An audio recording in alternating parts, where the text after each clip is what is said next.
Need your daily fix on mixed martial arts? We're going to kind of recap Bellator 155. From UFC 198. Who's who? Kind of a controversial decision. And who's not? I couldn't figure out why, and then it hit me. Well, don't you fret, because Golden State Media Concepts got you covered. Get your daily dose of MMA podcasts. Everything from the UFC, Bellator Fighting Championships, Extreme Cage Fighting, Invicta Fighting Championships, and so much more. Join us as we talk about some of the biggest names in mixed martial arts. We've got you covered here on Golden State Media Concepts MMA Podcast.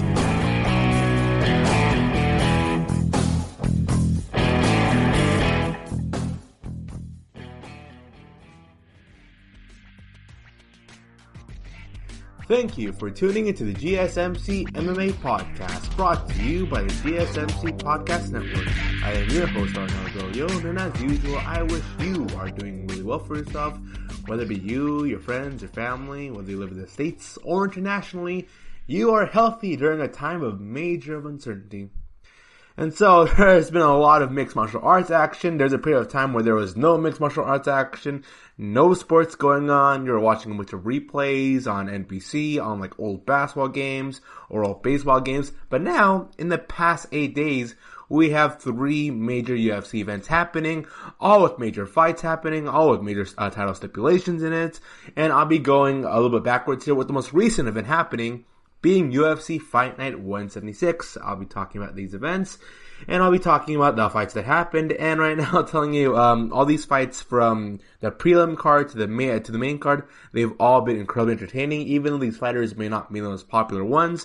These fights, in general, have been very exciting. They've been very, very fun to watch, and I recommend everyone to go look back, at the past 3 UFC events, which were UFC Fight Night 176, headlined with Alistair Overeem versus Walt Harris, UFC Fight Night Glover Teixeira versus Anthony Smith, and then UFC 249, with the main event being Justin Gaethje versus Tony Ferguson, one of the more exciting fights that's happened in the year 2020. And also, I think Justin Gaethje versus Tony Ferguson holds up against the best fights of 2019.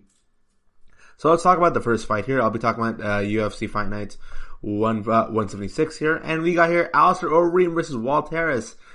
So it was this matchup was the fight itself was in the background to an extent. It's hard to explain here. So to those of you who don't know, Walt Harris' daughter passed away very tragically, and she was gone missing, and then it was reported that she died, and it was a tragic story. And so Walt Harris, who was supposed to fight Alistair Overeem back in December, but of course, your daughter dying, major horrible event happening. I wish no one would have to deal with what Walt Harris has been going through for the past 6-7 months here. So the Overeem versus Walt Harris fight, that was postponed. And then the idea was, well, we're not going to get this fight until we know Walt Harris is, fine, when he's ready. And for all we know, we didn't know if Walt Harris was even going to make a comeback for mixed martial arts, considering what's going on with his family. And then, if you look at, here's a strange thing. So on UFC Fight Pass, UFC Fight Pass, and this kind of ESPN, they're showing, there's like a mini documentary on, Walt Harris in his lead up towards the fight against Alistair Overeem. And it mostly is focused around, the tragic passing of his daughter. I really am of 2 ways about it though, but it was supposed to be, working as a preview for Overeem versus Walt Harris. And this night we had Harris versus Overeem, and it was a very exciting fight. Almost anybody were supporting Walt Harris in the weigh-ins. In the weigh-ins, the commentators, the fight analysts, everyone was talking about the Walt Harris situation, then about the Overeem versus Harris, matchup here. Even before the fight, Dana White was talking extensively about the matchup here, about Walt Harris versus Overeem, and they had an interviewer from ESPN talk to Dana White about it, and Dana White himself says that Overeem, he has no grudges on Walt Harris, because usually in these matchups we have like fighter A dislikes fighter B because fighter B talks smack on fighter A, and they're like beefing with each other. It's nice that during a time when we have people when we have time like Colby Covington, like Ben Askren and Chael Sonnen, whose entire shtick is all about talking smack at people. It's nice that we have 2 fighters with a level of respect. That's why Khabib has constantly said that he loved fighting Dustin Poirier over the Conor fight. It was more fun for him fighting Poirier than it was to fight Conor, off the basis that the Poirier versus Khabib fight was a lot more respectful, and it was two people with mutual respect for one another, and none of this trash talking, none of this like cartoon, like WWE style promos that's happening. And so Dana White talks about how Alistair Overeem really respects Walt Harris, and he wants the best for Walt Harris. Everyone wanted Harris to win this fight, and then when the bell rang, Walt Harris could have won with a flash knockout in just 2 minutes into the first round. Honestly, here's the thing. In most cases, Walt Harris could have won this fight. He really would have. Instead, the referee gave Alistair Overeem a lot of time to defend. To be honest with you, the referee gave both fighters a whole lot of time to defend themselves. They really did. Overeem was being pounded in several shots, not protected, not defended. It looked like Walt Harris was going to win the fight. In most cases, with other referees, they would call off the fight immediately after just a couple strikes landed onto Overeem that were not contested, and Walt Harris could have won the fight via KO, via ground and pound. But instead, because Overeem was given time to defend himself, he was able to, which I like. I love the fact that these fighters are given time to defend themselves. I appreciate that, because it gives us a definitive answer. It's not the what if scenario. Overeem was given time to defend. He takes Walt Harris down, and then from that point on, he starts doing ground and pound onto Walt Harris. And then this moves over to the second round, because by the end of the first round, Overeem, who in this fight fought very smart, he fought very passive, fought very safe, up until he got rocked by Walt Harris. Then from that point on, he relied mostly on his wrestling, his grappling ability, his jiu-jitsu to go and wear down Harris for the rest of the first round here. And when the bell immediately rang, Alistair Overeem stood up. Even though his face is all banged up, he's bleeding all over. I think he has a cut. I don't know if he has a cut nose or he has a cut lip or broken nose or a cut eyebrow, but he was bleeding profusely. So even though Overeem looked really bad in that first round, he walked away from it though with like a lot of breath in him as he went to his corner. Walt Harris though, he looked gassed immediately. From that moment on, you knew, yes, Walt Harris had a really impressive 2 minutes. He did really well for himself in the first 2 minutes of the first round. But Walt Harris was so gassed out, and also he was cutting a whole lot of weight before this fight. The commentators and analysts, they also said that Overeem had a much more better time cutting weight and getting to the 265-pound range for the heavyweight division compared to Walt Harris, who barely made it in at 265 after cutting probably around 15-25 pounds of weight. So it's now the second round. Walt Harris is tired. Alistair Overeem, although he got banged up, he got kind of a second win from that. It happens to a lot of people where like he got hit so hard that all of a sudden you have this sense of adrenaline happening. That's how it is for Overeem. So Harris and Overeem meet up in the center of the octagon here. Alistair Overeem starts slowly working Walt Harris down to the ground, starts doing ground and pound, and Walt Harris is a great striker. He's got a great chin. He's a really tough hombre, definitely is.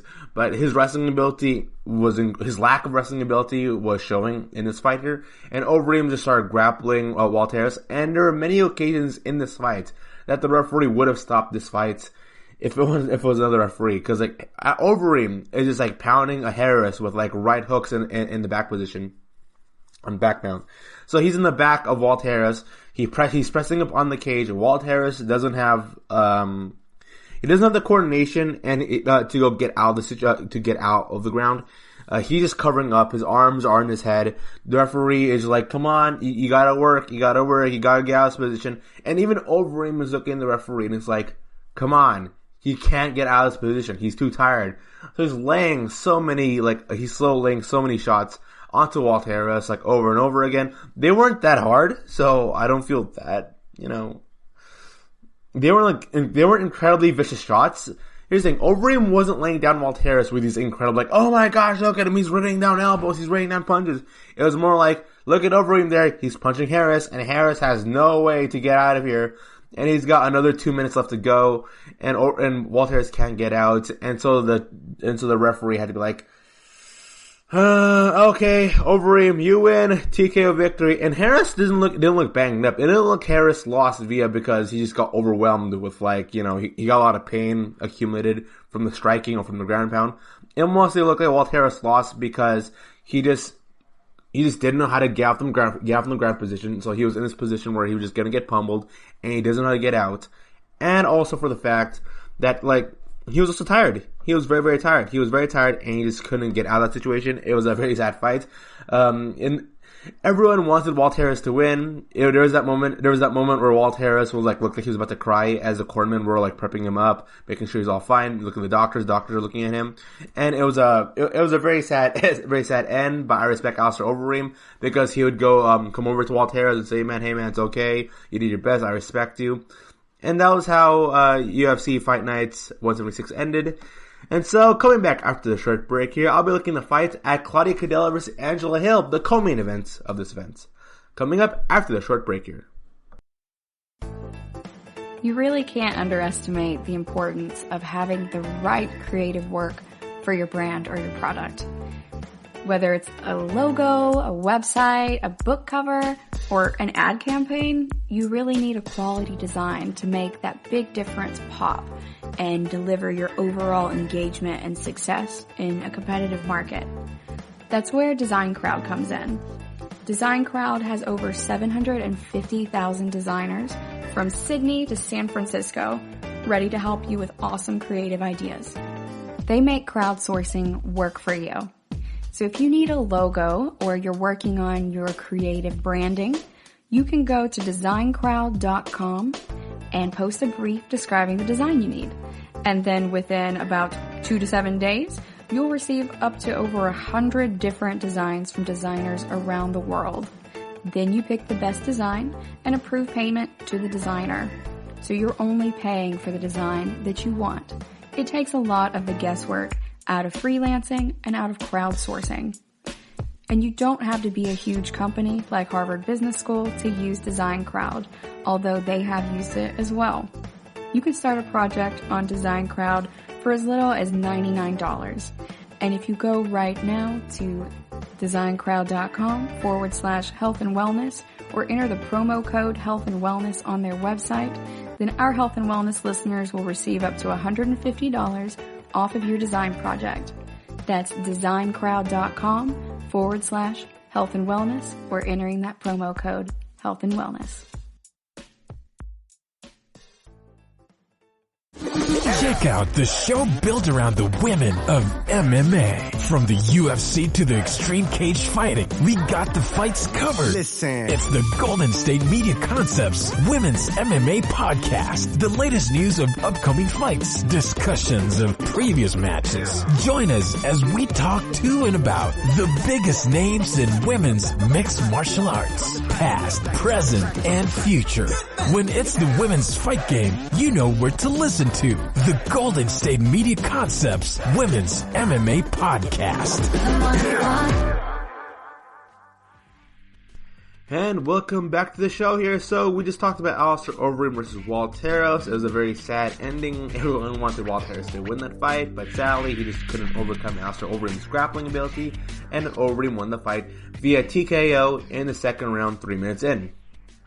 What's next for these two fighters? Well, probably Walt Harris and Overeem are gonna. Walt Harris isn't. These two fighters, they're not anywhere close in the top 5 rankings. Overeem was there in the top 5 rankings. Overeem could have been knocked out in the first round. He really could have. There's still a lot to work for Alistair Overeem. I know there's still a lot of development for Overeem to become a better fighter. Even though he's turning 40. No, today, at the time of this recording, he is officially 40 years old. Like, it's his birthday. So congratulations for Overeem there. He looks great for his age. He could fight for another 5 more years, really. I can't wait to see what's next for these two fighters. They're not going to be bleeding into the top 5 anytime soon. I don't think so. Both fighters have to go get a little bit more wins under the belt in order for them to top 5. Walt Harris has a long way to go. He is 13-8, 13 wins, 8 losses. So he's a long way to go. While Overeem, he has to persevere. He has his losses against Rosenstrike and Ngannou really severely damage his rankings overall. And so the women's strawweight co-main event, which is Angela Hill versus Claudia Cadella. Claudia Cadella is coming into this fight as the favorite here, and this is a very fun fight. Even though Angela Hill is an unranked fighter fighting against Claudia Cadella, who's ranked number 6 in the women's strawweight division. And even then, even though there was a huge disparity in the rankings of placement within the women's strawweight division, unranked versus number 6, it was a very close fight. And this fight really could have gone either way. Angela Hill, even Dana White talked about it, where Angela Hill is a fighter with a whole lot of potential. Whole lot of potential. And she's a dark horse in the women's strawweight division. Don't be surprised if Angela Hill, in a couple years' time, ends up bleeding her way into the top 10. I say within maybe a year and a half's time, Angela Hill could be bleeding her way into the top 10 of the women's strawweight division. And she had a really impressive performance against Claudia here. And so first round of Claudia Gadelha versus Angela Hill. Angela Hill's striking is really on point. Oh my gosh. If I'll say who was better in the striking exchanges, Claudia Gadelha or Angela Hill, I would say Angela Hill overall had a better striking performance than Gadelha. But the judges can go say Gadelha won out in the striking exchanges off the basis that her significant strikes looked a lot more better. And what I said is that by the end of the fight here, who accumulated the most significant strikes, who accumulated the most total strikes, and easily it was Angela Hill. Angela Hill had better body kicks, had better hooks, had better jabs. She laid upon more strikes onto Claudia Gadelha than Gadelha landed on her.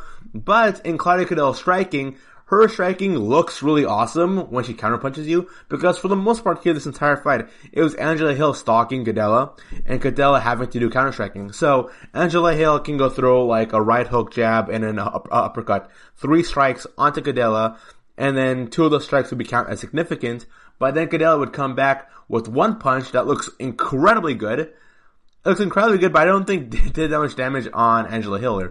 Yeah, by the end of the fight, here's the thing. If this was a championship fight and it went 5 rounds, Angela Hill would have won, because by the end of the third round, Claudia Gadelha looked incredibly tired.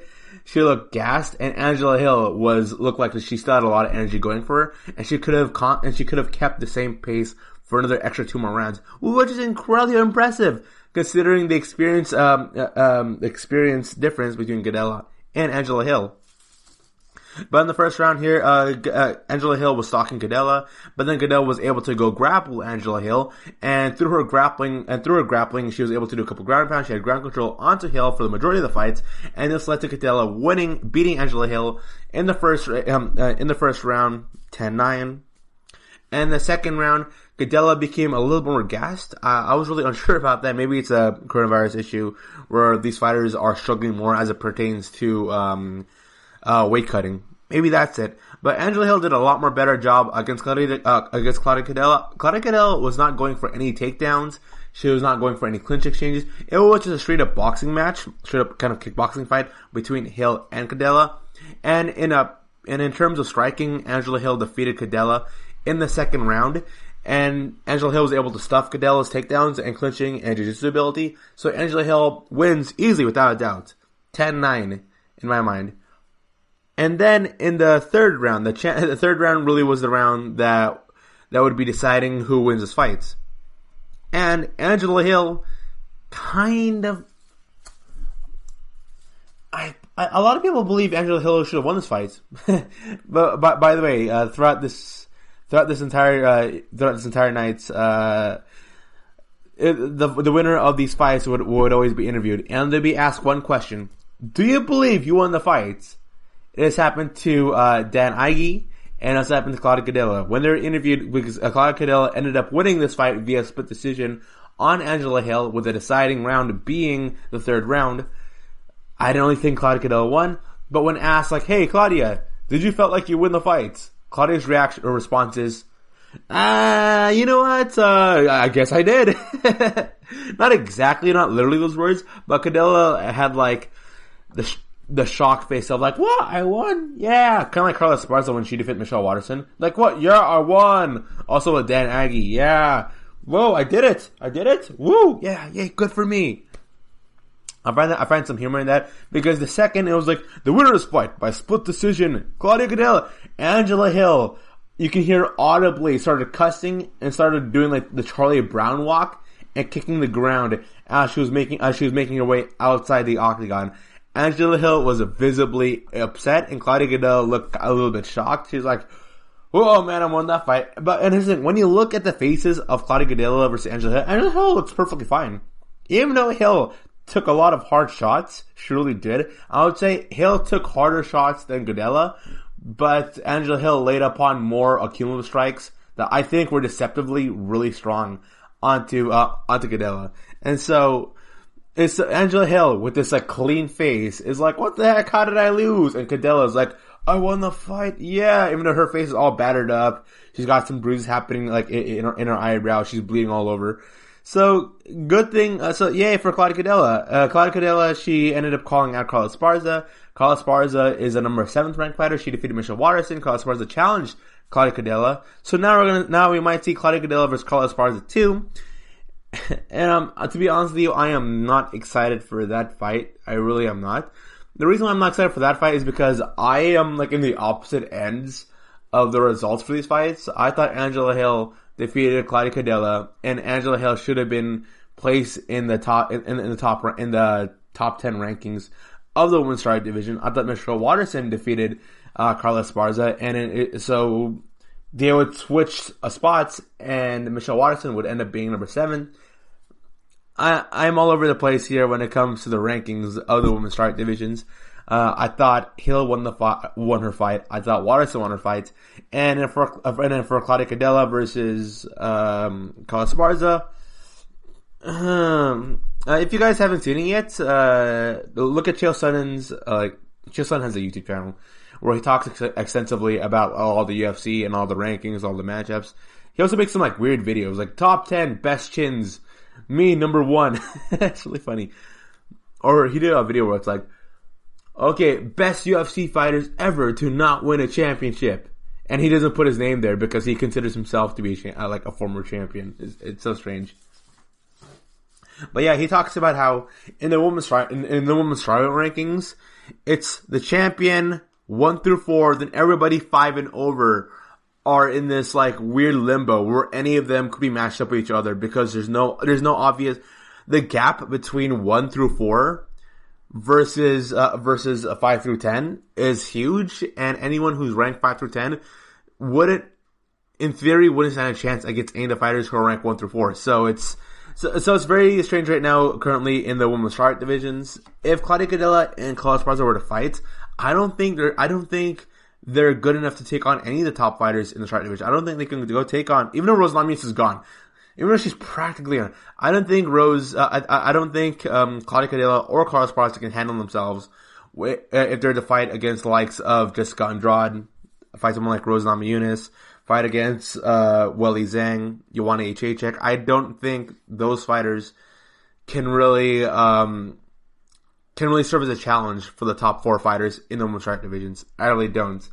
But you know what? Who knows? This is the UFC. This is mixed martial arts. Anything can happen here. For all we know, Claudia Gadella can make her way back into title contention. Who knows? So you're listening to the GSMC MMA podcast. Coming back right after the short break here, looking more into UFC Fight Night 176. Coming back after the short break. You really can't underestimate the importance of having the right creative work for your brand or your product.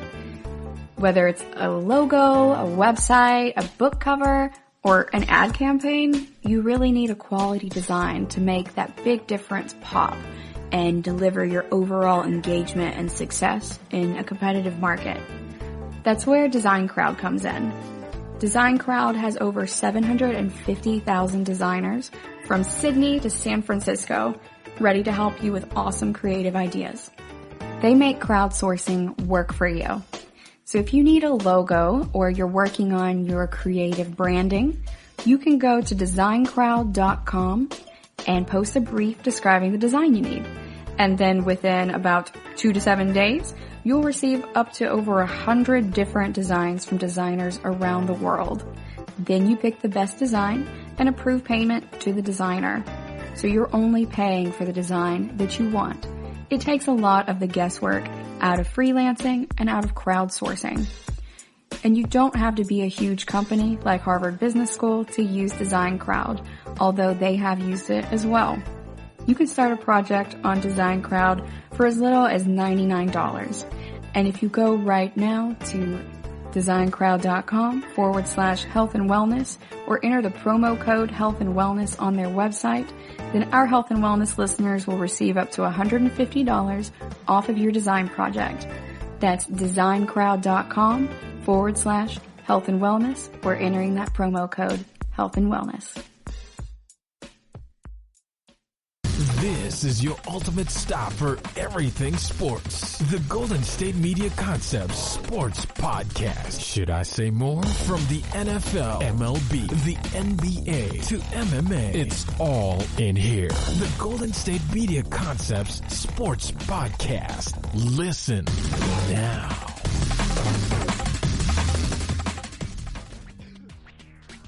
And welcome back. You're listening to the GSMC MMA podcast. In today's podcast, I'll be talking about UFC Fight Night 176 and UFC Fight Night Anthony Smith versus Glover Teixeira.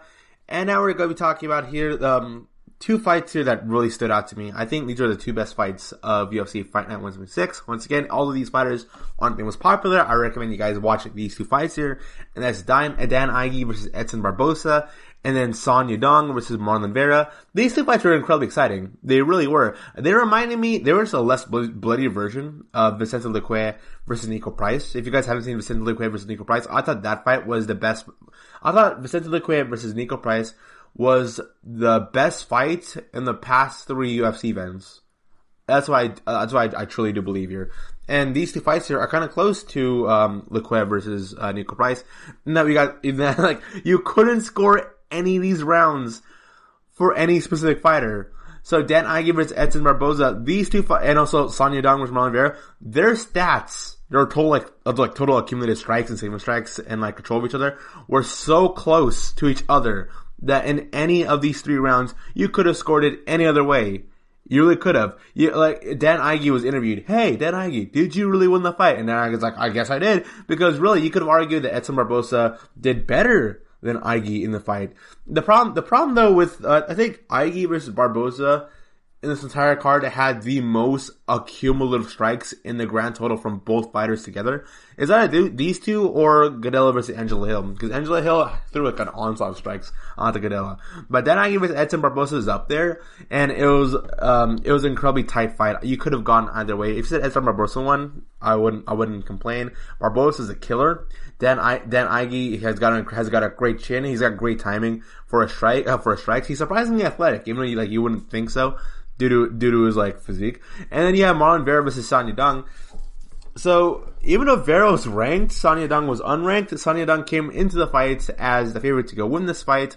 Son Yadong was able to defeat Vera. Here's strange. So Vera had more. I say Vera came into this fight with the wrong strategy, in my opinion.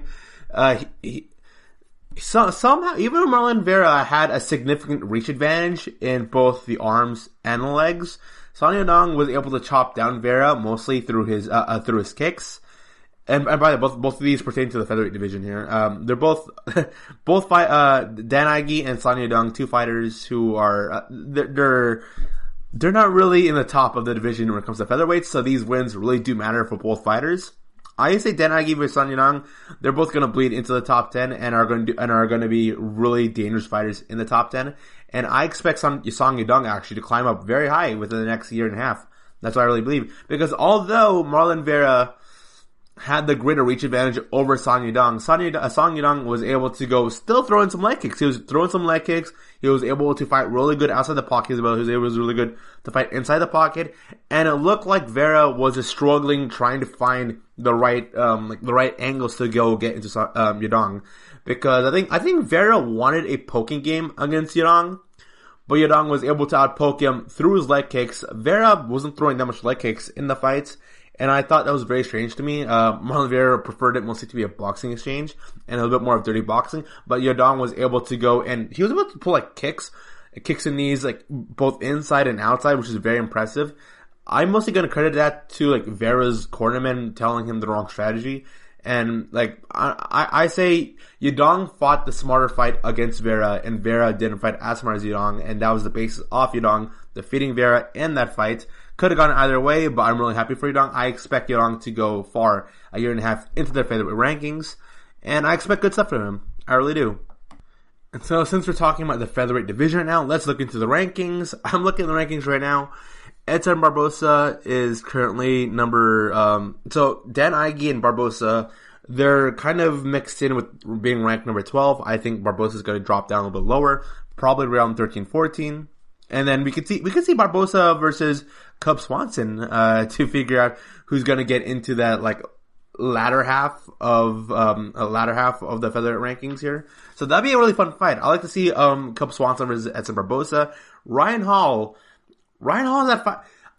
I don't know what Ryan Hall has to do to climb up the rankings. I know Dana White doesn't like him. I know he really doesn't. And Ryan Hall himself is kind of a weird fighter. But I am waiting for Hall to climb up the rankings because his grappling ability is extraordinary. I can guarantee you, Ryan Hall can out-grapple the majority of these fighters in the top 10, top 15 rankings of the featherweight division. I really can see it. I just don't know why Ryan Hall isn't being booked for fights. I myself don't know that. I want Ryan Hall to be booked for more fights, but Ryan Hall, man, that guy is a beast of a grappler. And if he was booked in a lot more fights, because he should be booked a lot more, then I can easily see him tear the division down and get himself up to at least maybe the top 8 of the rankings. Because right now, Ryan Hall, as of this moment, is coming in from RankingMMA.com, that he is ranked number 15 in the featherweight division. And I'm like, dang, that's way, way too low here. But if you look into the division, we got, so in the top 10, so Dan Ige, he's about number 12 right now. Jung Sedong, he's outside the top 15. He's still making his way up right now, but I can see him doing really well for himself in the next year or two. But if you look at the top 10 rankings, we got Arnold Allen is number 10, Josh Emmett's number 9, Jeremy Stevens, he's 15-7 in the UFC. And he's ranked number 8. I have no clue how this guy, because in the website I'm looking at, everyone in the top 10 has a whole plethora of wins. The only 2 fighters here that don't have that much wins under their belts in their past like handful of fights would be Frankie Edgar and Jeremy Stevens. We could see Edgar versus Jeremy Stevens fight each other in a proper like veteran versus veteran fight. That would be a fun fight for me to personally watch though, but it really wouldn't do much in the rankings. Number 6, Calvin Kattar. I'm happy for Calvin Kattar. I really was. If you know what, here's the thing. So Kattar is number 6 ranked.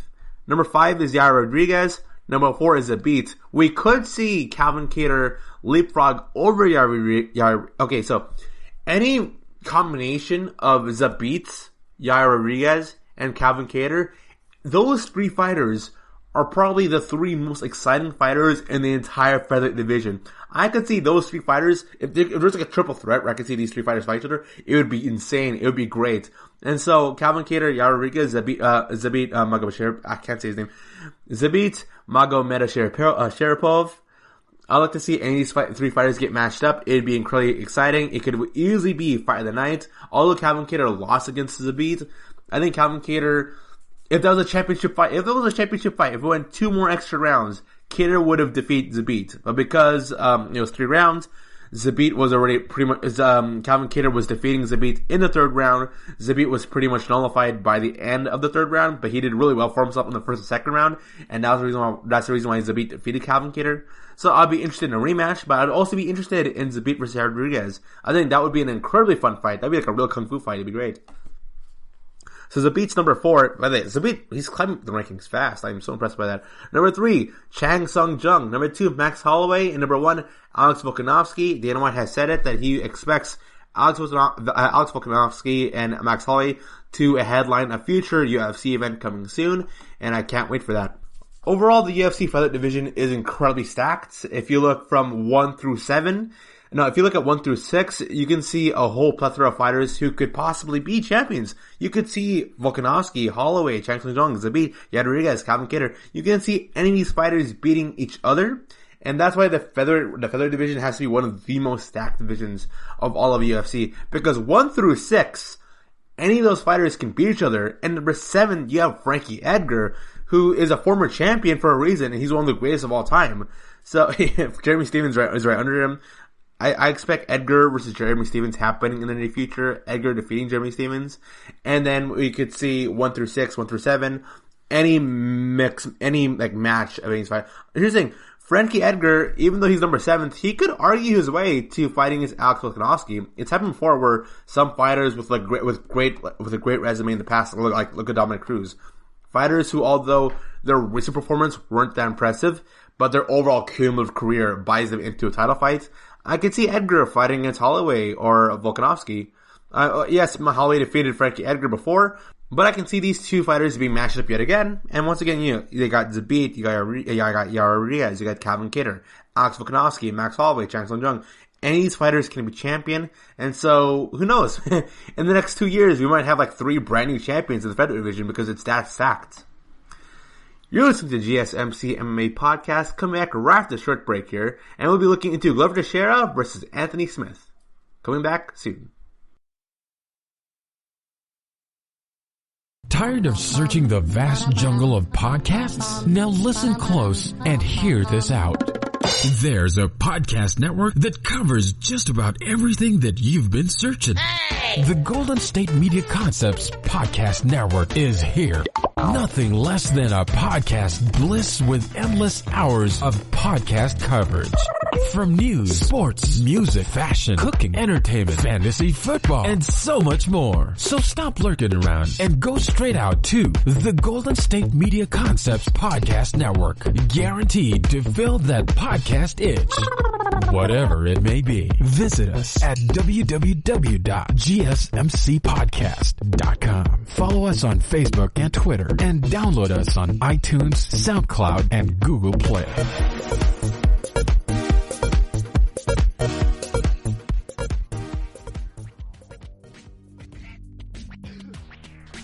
And we are back. So let's talk about a very, very controversial fight here, and which is Glover Teixeira versus Anthony Smith, the main event. Hey, Smith versus Teixeira. I talk about this. Alright, so first round, Anthony Smith did a really good job. He did well for himself. Anthony Smith won the first round. He and Glover Teixeira were having a striking exchange. Smith laid it all out there. Proper Lionheart. He did great in striking ability. He won the first round. Second round. By the end of the second round, it looked like Anthony Smith started to begin gassing. So first round, I think Anthony Smith was laying. It looked like Anthony Smith could have possibly TKO'd Glover Teixeira in the first round. That's how good Smith was doing. But by the end of the second round, he started gassing, and you can tell. And with the first half of the second round, Anthony Smith was doing a really good job in his boxing ability. But then Teixeira, as he closed in the distance, by the end of the second round, won that. And then became third. It became fourth and fifth, and at this point, it was very uncomfortable to watch. Glover Teixeira laid some heavy shots onto the jaw of Anthony Smith that Anthony Smith came over his corner. You could tell when a fighter just lost it in terms of like he just lost all confidence in himself in the middle of the fight, and that it was Glover Teixeira was pummeling Anthony Smith, and the only reason why Smith was okay. Here's the thing: so if Glover Teixeira isn't beating up Anthony Smith in the clinch game, Anthony Smith would try to go. This is when you know when a fighter is very desperate. When a striker all of a sudden starts trying to go for a takedown, that means he is not confident in his striking ability to defend himself. Also, he's desperate. Because Smith's wrestling ability isn't all that impressive, or not all that special. And he's trying to go for a takedown on Glover Teixeira just because he wants to get away from Teixeira's clinch game. Because Glover Teixeira's clinch game in dirty boxing was completely dominating Anthony Smith, starting from the end, near the final 2 minutes of the second round. And so, multiple times, Smith would try to go for a double leg takedown. No, it would be Glover Teixeira, beating down Anthony Smith in the clinch game on the cage. Smith can defend himself. Smith desperately goes for a double leg takedown. Teixeira stuffs it. And then throughout the rest of the fight, Teixeira would go and start doing ground and pound on Anthony Smith, and Anthony Smith cannot get out of it. That was how it was for the end of the second round, throughout the third round, throughout the fourth round. And right before the fifth round, the cornerman of Anthony Smith, they're like, "Hey Anthony, man, you got this, man, you got this." No. Even the commentators, and even if you go on UFC Twitter, everyone was saying, "Hey, throw in the towel. Anthony Smith ain't winning this." And you know Anthony Smith ain't winning this. When Anthony Smith came over to his corner with his head down, his body language was him saying, I don't want to be here anymore. He's a lion. Of course, like, he's Lionheart's. He's a warrior. Of course, he's not going to outright say, I don't want to fight anymore. I can't do this. I can't beat him. Of course, no fighter wants to actually say that. But they're going to give you hints. Body language, face, his head was down, his shoulders were down. And Smith told his cornermen, hey guys, I lost a tooth. Oh man, I lost a tooth. What he's actually saying is, hey guys, it's not looking good for me. You gotta stop this. And instead, the cornermen Anthony Smith were like, hey man, you got this. You're a Lionheart, man. You're a warrior. You gotta knock him out in this last round. And Anthony Smith's not even giving eye contact to any of his coaches or any of his cornermen. Is just there, breathing heavily. He barely stands up, struggling. Then the referee looks at both fighters. Are you ready? Are you ready? Teixeira looks ready. Glover Teixeira's his cardio is great, man. I'm impressed with the performance of Teixeira. I am incredibly impressed by Teixeira. Incredibly impressed of his striking ability. Incredibly impressed of his ability to sprawl. I really love Glover Teixeira's cardio. I didn't go into this fight saying Glover Teixeira has like the best cardio, but he had incredibly good cardio in this fight, and he was consistent throughout second through fifth round. And so the referee looks at Anthony Smith. Anthony Smith's his arm is down. His eyes are not dilated properly. He's looking off in the distance. He's breathing incredibly heavy. Teixeira comes closer to Smith. Smith is already backing away. Smith is just slowly just pounding Anthony Smith. And then the cornermen don't stop the fights. The cornermen, you can hear everything you can hear what the coaches are saying. They're saying, come on, Smith, just get out from the ground. Just get out from the ground, man. Come on. Because immediately Smith shoots in for a takedown. Teixeira stops it, ground and pounds him for the better part of 4 minutes. Smith stood no chance going to this fifth round and winning. And the referee had to stop the fight for the cornermen. It was disgusting. It really was. It wasn't just me. Chael Sonnen, analysts, fight fans. This looked Anthony Smith's cornerman. What's wrong with you guys? That's what I got to ask. What is wrong with you guys? I know winning means a lot, like especially in this sport of mixed martial arts, and that the money you make barely means anything in the real world. I mean, I know a lot of people are going to say, well, $180,000 or $200K, that's a lot of money. But, in some parts of the world, not really. Not really. I live in California. $180,000 is complete chump change in California. It is. So Glover Teixeira is pummeling Anthony Smith. Anthony Smith shouldn't have been fighting in the fifth round. He shouldn't have been fighting.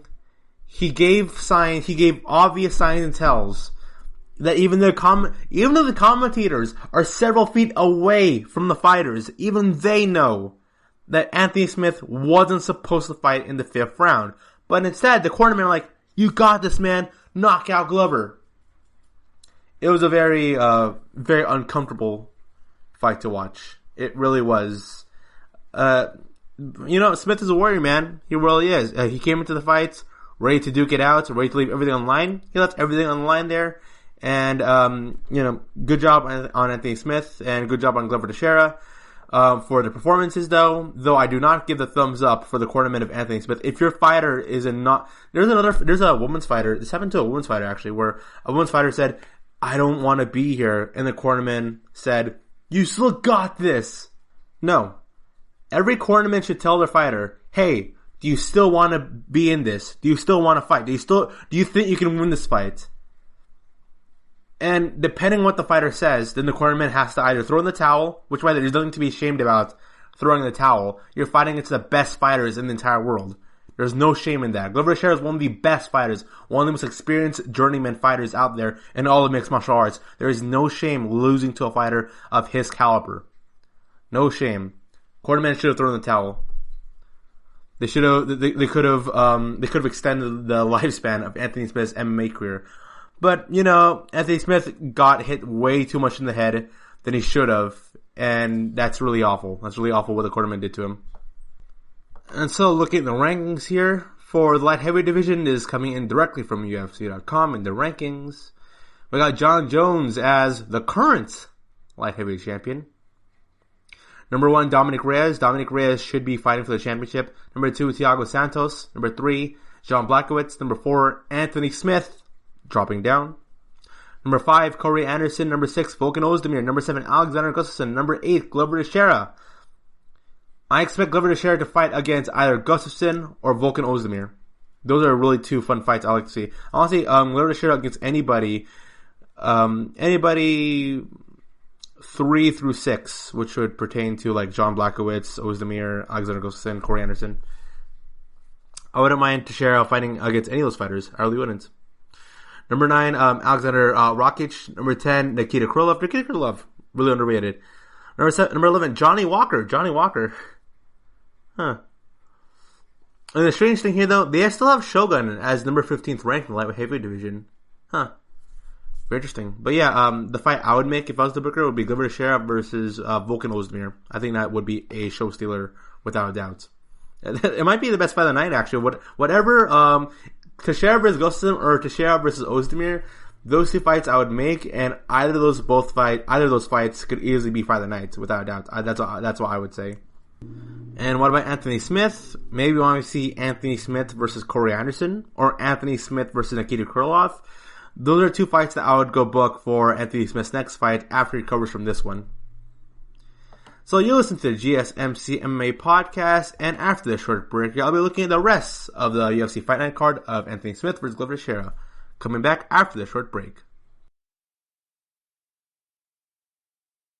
This is your ultimate stop for everything sports. The Golden State Media Concepts Sports Podcast. Should I say more? From the NFL, MLB, the NBA to MMA, it's all in here. The Golden State Media Concepts Sports Podcast.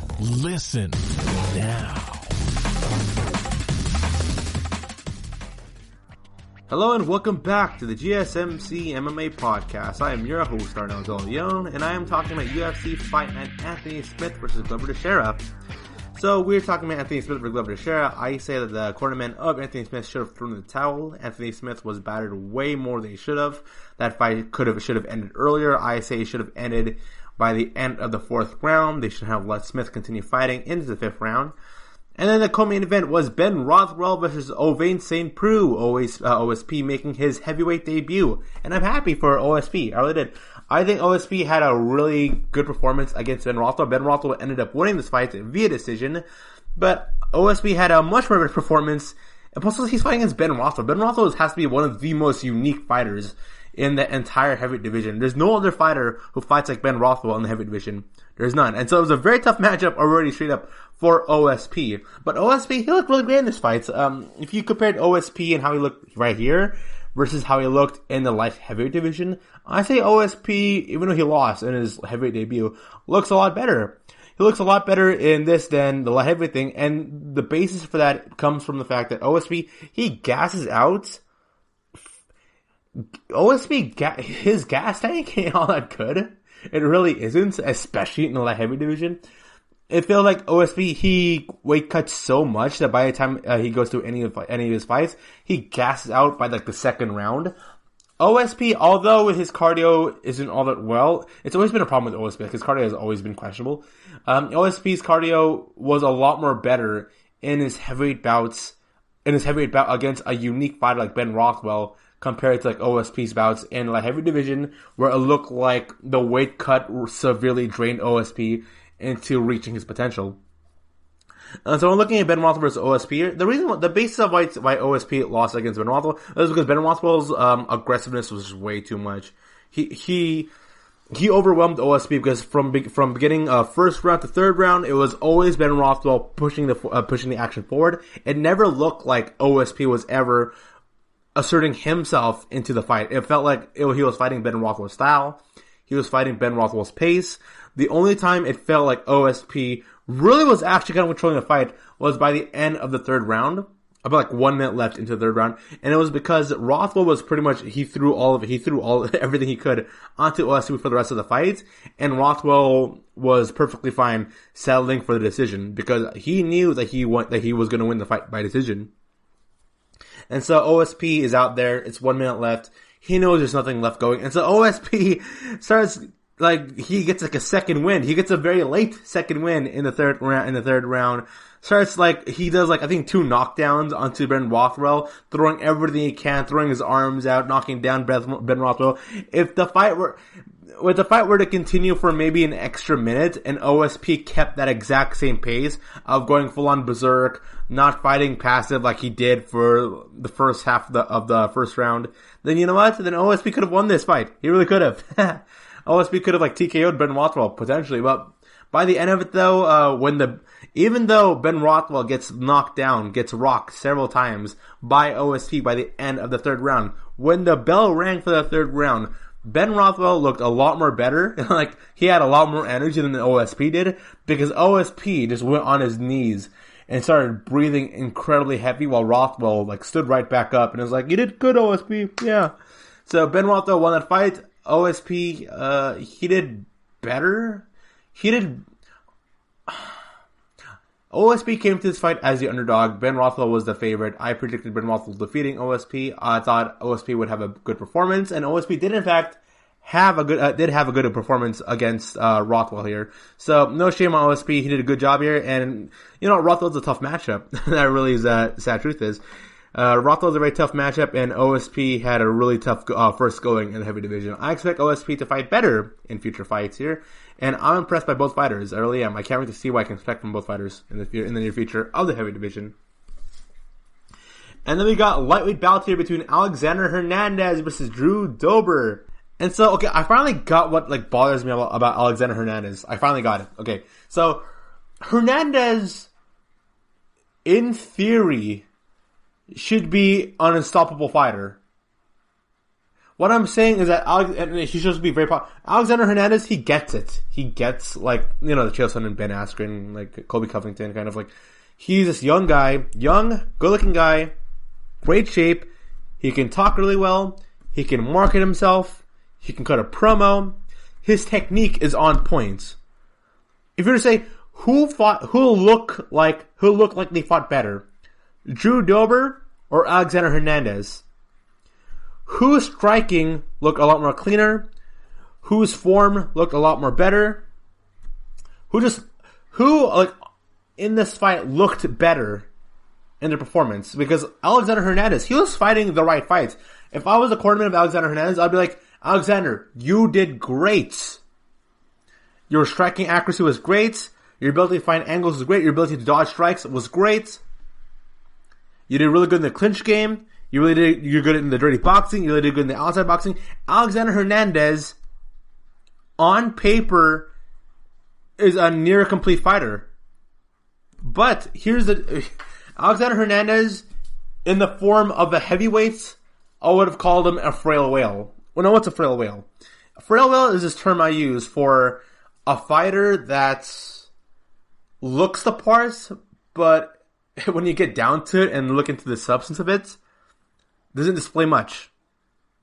It's a pro wrestling term. Because in pro wrestling, there would always be these wrestlers who look like $1 million, but when they actually perform, when they look good, but there's like some aspects to it. They're like, you know what? He looks good, but there's something off about him. And now I know what the problem is. So Alexander Hernandez pretty much is a frail whale in the lightweight division, in that he's hitting Drew Dober with all these clean strikes. That if it was Robbie Lawler doing the strikes, if it was Anthony Pettis, if it was Conor McGregor, Alexander Hernandez's form of striking is better than all those fighters. But the one thing Hernandez doesn't have that all those fighters do, that Robert Lawler, Don Cerrone, Anthony Pettis, Conor McGregor, Nate Diaz, is that their striking game actually has some power to it. When I see Hernandez punch Drew Dober in the face, Drew Dober eats it, and it's a part of it. A part of it does belong to Drew Dober having a tough chin. But if you look at Alexander's other fights, look at his fight against Don Cerrone, his fight against I forgot his name. It's like Francisco Gilda. It was in a Brazil show. It was in a Brazil show, I think. So in that fight, Hernandez is landing these super clean punches. He's fighting the right spots. He is, if I were to see him shadow box, his form is 100% on point. It looks perfect. It looks great. Alexander Hernandez is picking the right shots. But there's just no power to them. There's no power to them to the point that his opponents tend to eat whatever strikes he has, and this leaves Alexander Hernandez to be open to counter punches. And yes, although Hernandez's punches are on points, and he's fighting smart, he's fighting the right way, the fact that his opponent knows that he can go eat these shots, there's just no respect. Because here's it. In the first round, Drew Dober had some respect onto Alexander Hernandez, but as the fight went on, as Alexander Hernandez was landing more and more clean shots on Drew Dober, then Drew Dober found a little bit more confidence in himself. He was not afraid to get inside the pocket of Hernandez. He was not afraid of being punched by Hernandez, and the reason was because Hernandez, for as good as the strikes look, carried little to no weight to it, to the point that Drew Dober, he went from, oh man, this guy's striking accuracy is really good, to like, you know what? This guy's striking accuracy is really good, but there's just no weight to it, so I can just go forward, I'll eat whatever hits I get, because I know I can overwhelm him. And that's what happened here. Drew Dober overwhelmed Alexander Hernandez. He had no respect for Hernandez's striking game.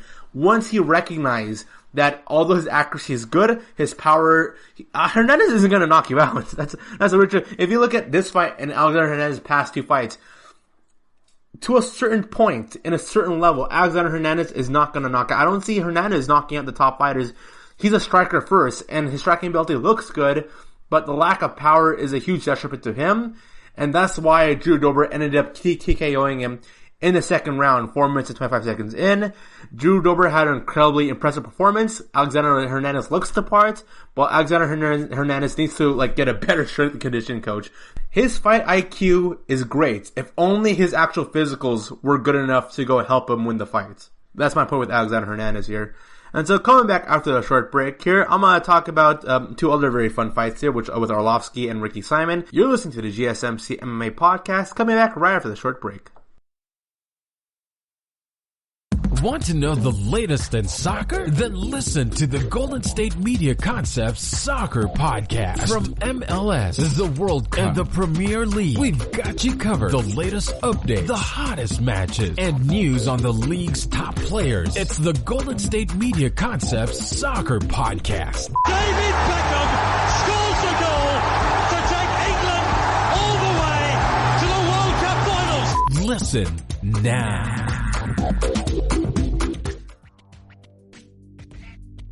Hello and welcome back here. So let's talk about Ricky Simon versus Ray Borg, which was my fight of the night. I would say Ricky Simon versus Ray Borg is the fight of the night. I would give, personally, the performance of the night would be given to Ricky Simon and Glover Teixeira. I think those two fighters had the best performances of the entire night here. Ricky Simon, he cut off the mullet.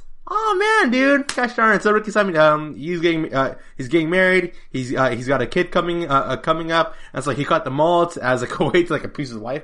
So Ricky Simon fought Ray Borg in a very, very close tight fight here. Could have gone either way. Honestly, I wish Ricky Simon versus Ray Borg was a 5-round championship fight. I really do, because both fighters are they fight so similar, yet they fight so similarly.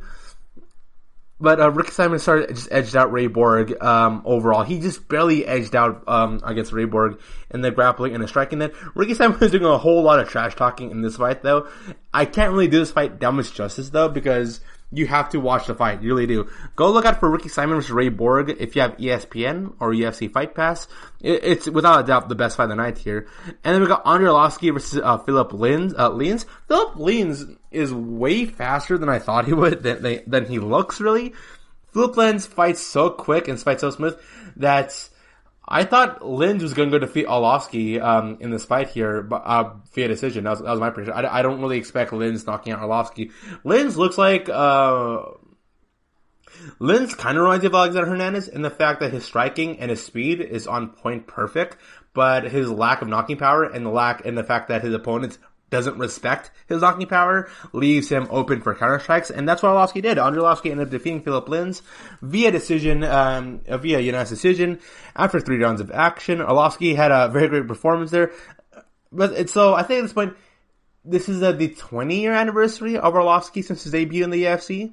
So I'm very impressed by that. And Arlovsky, he looks in great shape. He's been getting leaner. He's been losing some muscle mass, but he's been getting leaner. He's fighting a lot more smarter. He's fighting a lot more passive. He's no longer the knockout artist that we know Arlovsky for. Andre Arlovsky looked really good in this performance here, and I can expect Arlovsky to continue to fight for maybe another 3 more years. I really do. I really am a firm believer of that, because Arlovsky, even though it looks like he could be washed up, because there was a time period where people were saying, oh man, Andre Arlovsky, he was washed up. But he fought against a really game opponent in Philip Lins. And it was a great performance by Arlovsky, and, kudos to him. Also, a good performance by Philip Lins also. He is way faster than a whole lot of heavyweights who are even top ranked in the heavyweight division. Like, I was so shocked by that. If Philip Lins can kind of gain a little bit more muscle mastery, because he has very scrawny arms, I'm pretty sure, like, he has very great technique in his boxing, and he can go, like, pound, like, the speed bags really quick, but he just lacks that knocking power, and if he develops that, then he can be a real force in the heavyweight division. Another fun fight here was Michael Johnson versus Thiago Moises. So Michael Johnson versus Thiago Moises, this was a good back and forth action here. First round really could have gone either way. I gave first round to Michael Johnson. It was in the second round that Thiago Moises was able to go get a heel hook onto Michael Johnson. And so the heel hook was very strange to me because I didn't think Michael Johnson was ready for it. Or I don't know what was Michael Johnson's like thought process in this. And so Thiago Moises, he has a leg, he has the heel hook onto Michael Johnson. Michael Johnson's holding onto the cage because he knows that if he gets flipped over, he submits. Like, he's going to lose this. So the referee tells Michael Johnson, hey, stop holding onto the fence. Stop holding onto it, though. And my idea was that after Johnson let goes of the fence, he moves over towards his right. If he moves over to his right, the momentum will carry over, and he gets to be kind of on his feet, and he can go push forward, and he can go get top position onto Thiago Moises. Instead, what happened, though, was that Michael Johnson, he lets go of the cage, and then it looks like he doesn't put that much effort into going to his right. Instead, he kind of bleeds into his left, and which was the wrong decision to make. Because he went to his left, it made it a lot more easier for Thiago Moises to go for the heel hook, and thus ending with a submission victory. Round two of the fight, and it's just Michael Johnson made the wrong decision there. That's what I gotta say. Thiago Moises, really impressive performance against a journeyman fighter, a veteran in Michael Johnson, and I can't wait to see what to expect from Thiago Moises. Michael Johnson, he just made the wrong decision call in that fight, and hopefully we'll see a better performance from him next time, because Michael Johnson is one of those fighters. Here's the thing, when Michael Johnson came from the Ultimate Fighter, I genuinely thought Michael Johnson was going to be a future world champion. He still can be, but at this point, based on his recent performances, I don't think Michael Johnson is going to bleed his way into the top 5 anytime soon, which is pretty sad because I like Michael Johnson. I really do. And so after talking about the past 2 UFC events here, we got Edson Barbosa's manager making a complaint here, appealing devastating UFC on ESPN 8 loss not allowed. Edson Barbosa's team won't appeal his UFC on ESPN 8 defeat to Dan Ige simply because they can't. After Barbosa, who's 29 in MMA, 14-9 in the UFC, lost a debatable split decision loss to Ige in his featherweight debut Saturday, there was a level of outrage over the result. Barbosa's manager, Alex Davis, was chief among them, talking to social media and declaring an appeal would be filed over what he believes were blatantly inaccurate scores. Unfortunately, that's not an option. Davis told MMA Junkie on Sunday that he had a productive conversation with Florida State Boxing Commission head Patrick Cunningham after the bout, but was informed the state only reviews decisions under 2 specific circumstances. We wanted to come in front of them and analyze the fight and show them the decision was wrong. Davis told MMA Junkie they can't allow it because for that to happen, I would have to accuse the judges of fraud or Ige of having taken performance enhancing drugs. I have no suspicion of fraud, and I don't think he takes PEDs. I think he's a great fighter and he fought really well. I can't appeal because of that. The whole world saw Edson winning the fight. Nothing against Ige. He fought a great fight and he's a tough guy, and all the props to him. But the problem is, from our perspective, the scoring was wrong. Well, welcome to the fight game. That's how the fight game is. You can't ever lay it onto the judges being the reason as to why you won the fight. You really can't, especially if you're a challenger. Now, if you're a champion, maybe, but if you're a challenger, you have to fight very scrappy and you gotta win in convincing fashion here. Winning in convincing fashion is the only way you can climb up in any rankings. I've talked about this before. I've talked about it in like almost every podcast, and that whenever there goes to a split decision, I'm always against it. I really am. Split decision victories, no one likes that. No one likes split decision, losing via split decision. Like OSP could make an argument that he defeated Ben Rothwell. Ray Borg could have made the argument that he defeated Ricky Simon. Like Philip Lenz could have argued that he defeated Arlovsky. There are a lot of Michelle Watterson and Angela Hill could both make a legitimate case and argument that they won their fights. But guess what? Judge's decision is final. Unless, someone takes PEDs or just there's fraud happening. No. There's always a different set of judges in every fight, or in every event. And these judges, the way how they perceive the fight is very different from how a lot of people perceive the fights. If you remember, Michelle Watterson's, scorecard made absolutely zero sense. It made 0 sense. It really did. So I think it was Watterson won 30-27. But also Carlos Esparza won 30-27. So you mean tell me that two judges thought either of them won decisively for 3 straight rounds? Are you kidding me? Yeah, I dislike judges' scoring cards. I really don't. Here's the thing.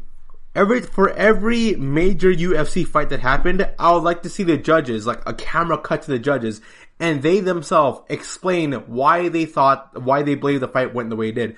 I want the judges to say why they believe Aigi defeated Barboza. I want a judge to also say why I believe Barboza lost to Aigi, and here's why. I want to see their reasoning, not just scorecards, okay? Because scorecards are so vague. Hey, what do the judges think? Well, all we get is a number, 30-27 or 29-28.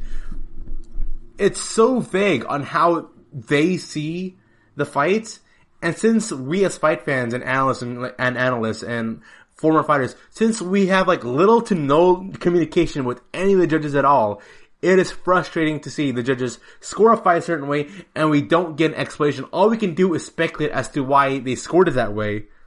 But that's the thing, it's just speculation. That's just it. And it's infuriating. It really is, but that's how the fight game is. And that's something that every fighter, including Edson Barboza's manager, has to accept. And considering how many fights Barboza has gone in, he should know this by now. He really should. So that wraps up for today. Thank you for listening to the GSMC MMA podcast, brought to you by the GSMC Podcast Network. I'd like to ask that you please remember to subscribe to the show and write a nice review. That really helps us. Also, if you can please follow us on Facebook, Twitter, and Instagram. Thank you, and have a good night. You've been listening to the Golden State Media Concepts MMA podcast, part of the Golden State Media Concepts podcast network. You can find this show and others like it at www.gsmcpodcast.com. Download our podcast on iTunes, Stitcher, SoundCloud, and Google Play. Just type in GSMC to find all the shows from the Golden State Media Concepts podcast network. From movies to music, from sports to entertainment, and even weird news. You can also follow us on Twitter and on Facebook. Thank you, and we hope you have enjoyed today's program.